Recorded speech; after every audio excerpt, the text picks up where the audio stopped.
Before you go completely live, I'll just do a sound test. So, hang on a sec. Luke, can you say something? Yeah, of course. We're ready to go. And Henry and Budget 2026. 1, 2, 3, 1, 2, 3. Sorry, did you guys again? Hello. Budget 2026. 1, 2, 3, 1, 2, 3. Yep, perfect. Cool. Did you guys get that? Can you hear them? Okay. So I'll just go whenever you want to go. So you just tell me when you... Yep. It's okay on my end. Can you guys talk just again? Yeah, of course. What a day. What a day for a live stream. 1, 2, 3, 1, 2, 3. Budget 2026. About 5 seconds later it comes through. It's just there's a delay about 5 seconds.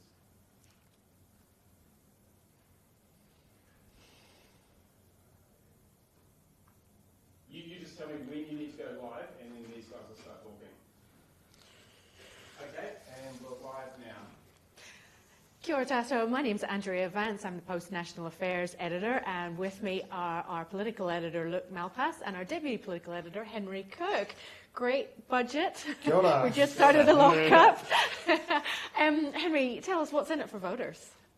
If you are an individual middle-class voter, not much. Not much really at all. I mean, I guess Nicola Willis would say your services will keep running. There's more money for health. If you're about to be a new if you're expected mother, you will have 3 days staying in a hospital after birth. But other than that, there's not really anything retail. There's no big cost of living payment. There's no tax adjustment that will impact any kind of individual person.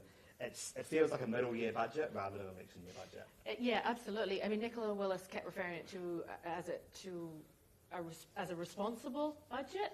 It was like a beans on toast, take your medicine kind of a budget, but as you say, not a traditional election year budget. Maybe explaining that, look, are some of the fiscals underpinning the budget this year. Yeah, so the spending in next year is expected to be, core crown spending is going to be 154 billion, running a deficit of basically 12 billion. However, both on the revenue and the spending side, a little bit less spending, a little bit more revenue, and that means that over time the surplus has been brought forward. So that's expected to be delivered in 2028-29. So that is good news. But overall, and Nicola Willis was, of course, our reporting and leading up to the budget has shown this, and Nicola Willis was at pains to stress this during the presentation that she gave.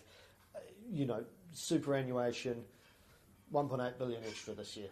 Yeah. Health going up significantly as well. So it does what it says on the tin, which is there's nothing special, and the government's really trying to lean in on some moderately, I think, pretty optimistic economic forecast, particularly given what's going on in the Strait of Hormuz. I mean, it's not the forecaster's fault; they've got to do something. But it just looks like it's going to be a tough couple of years, and they're trying to frame it up as we're the responsible grown-ups. Yeah. So the fiscal outlook was so much more rosier than what we had in the HIFU in December. It was honestly quite a surprise to open those books. How is she managing to deliver the cuts, deliver the allowances that she's managed? Where does she scrape that money from? We obviously know a lot about the public service cuts that she's talked about. Did we get any more detail around that? What else is going? Essentially, there's one of the big things that helped her, and I talked to some Treasury analysts about this, obviously they can't be quoted, is they saw pretty good news in January, February. They were pretty happy in January, February with where the fundamentals of the economy were ahead of Donald Trump, Israel invading Iran in March. So they see things returning to that baseline, and that baseline being the economy growing, building jobs, tax rate going up, all those good things. They did say, though, that after they closed their projections in April, things had got worse since then, so leading towards the downside. I think, in terms of the savings, a big chunk of that, 1 billion for feeds free, 1 billion over the forecast period. It's a lot of money getting rid of feeds free. Some of that money is trained over to trades training, that kind of thing, but it's a tiny portion of it. Most of it's going straight back to the sector. Yeah. And the public service cuts, they're extensive. 5% next year, 5% the year after, and 2% in the current year. That's a lot of money. And also in the out years, often there's been little increases in funding the next 2 years, and then A lot of line items appear to be going downwards. And whether you believe that will happen or not, Police Yeah. lose money eventually in real Yes. terms, Yeah, according to this yeah. budget. There's I think Yeah. like an almost defund the 9%. police.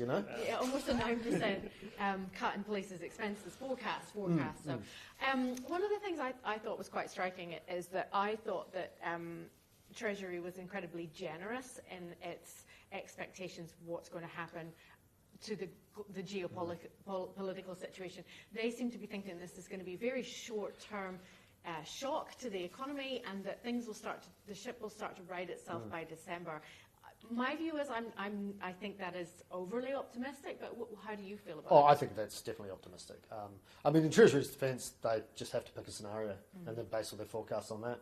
So I didn't dig in and see exactly what the assumption was, but if the assumption was, well, the war might continue for 4 or 5 months, then they base their assumptions on that. But if the Strait obviously is closed for indefinitely or for a year, then that's going to be significantly different, because fuel prices will go back up and that will flow through the economy. Interestingly, Nicola Willis said today that if fuel prices are where they are, there's no way that fuel taxes are going to be going up. Yeah, she did, yeah. It's worth noting as well that she did put aside a $450 million contingency Yes. for if the fuel crisis gets worse, which is a lot of money. It's $500 million basically, but if you compare it to something like the COVID recovery fund, which was $70 billion, it's not exactly a wage subsidy kind of size of money. What do you make of the politics of it, Andrea? Yeah, well, I was just about to say that the one massive elephant in the room that was slightly addressed was the huge spend on super and the increasing bill that's coming due on super. And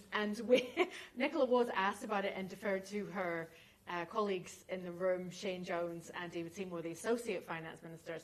And it was slightly awkward. Shane Jones didn't really answer the question, but the elephant that wasn't addressed is that there are very minimal changes to KiwiSaver, but absolutely no changes to our retirement settings, no changes to super, and that bill will continue to go up. Nicola Willis hinted that there had been discussion around the cabinet table, and this was about as good as she could do, not really addressing it. The other elephant in the room, or not elephant in the room, the other compromises that she had to make was around banks and bank profits. Do you want to discuss what we saw in terms of what's going to happen with banks? So it was interesting. So there is a new bank levy that's been put on. It's worth $209 million over 4 years, and it is for the banks to pay for the cost of the Reserve Bank regulating them. So it is a direct levy or fee for that. However, in questions afterwards, it became kind of clear that the Finance Minister, Nicola Willis, was keen to whack a big levy on the banks, but basically ACT stood athwart and said no. It's a small but pitiful signal. Yes, Well, and it's the size of the banking sector, it's a very small. And it and- brings us in line with other Yeah. And jurisdictions, Seymour, David Seymour was you may have pointedly he was quite pointed where he said this is about a principle, and the principle is that other industries have to pay for the cost of their regulation. We're doing that, but basically we're not going on some just beat up the banks. No new tax grab. Speaking of GIST, there wasn't much in it for the coalition partners. There were no real big winners out of this budget. But one of the things that ACT did get was finally their coalition agreement to.